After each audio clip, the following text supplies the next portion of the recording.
السلام عليكم. sheeko cajiib ah oo dhex martay nin caddaan ah oo gaal ah iyo sheekh aad u caqli badnaa. haddaba maxaa kala qabsaday?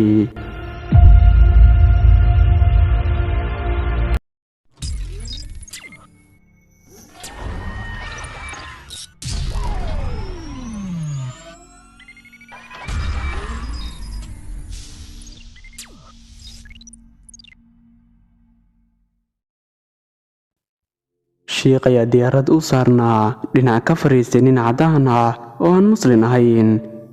ninkii ayaa weydiiyey, shaqadaadu maxay tahay? sheekhii ayaa ku jawaabay, diinta alle ayaan u adeegaa. ninkii ayaa yidhi, okey, wadaad muslim baa tahay, hal dhibaato ayaan ku qabaa muslimiinta. dumarka ayaad dulmisaan, waadna cadaadisaan. sheekhii ayaa yidhi, sidee dumarka u dulminaa una cadaadinaa? ninkii caddaanka ayaa yidhi, iyagoo dhan baad dabooshaan, guriga ayaadna ku haysaan.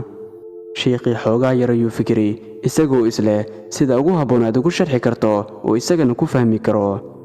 sheekhii ayaa soo boodiyey, dhibaato ayaan ku qabaa dadkiina, lacagta ayaad dulmisaan.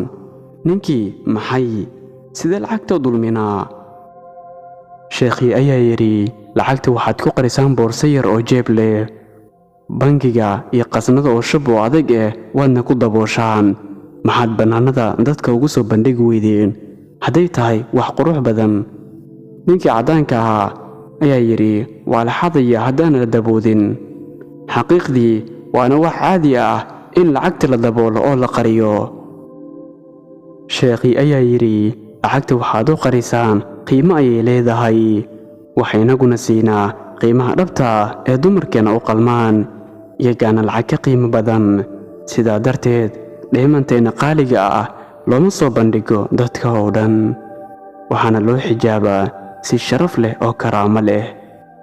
dheh maasha allah hadday jawaabta sheekha ku qancisay.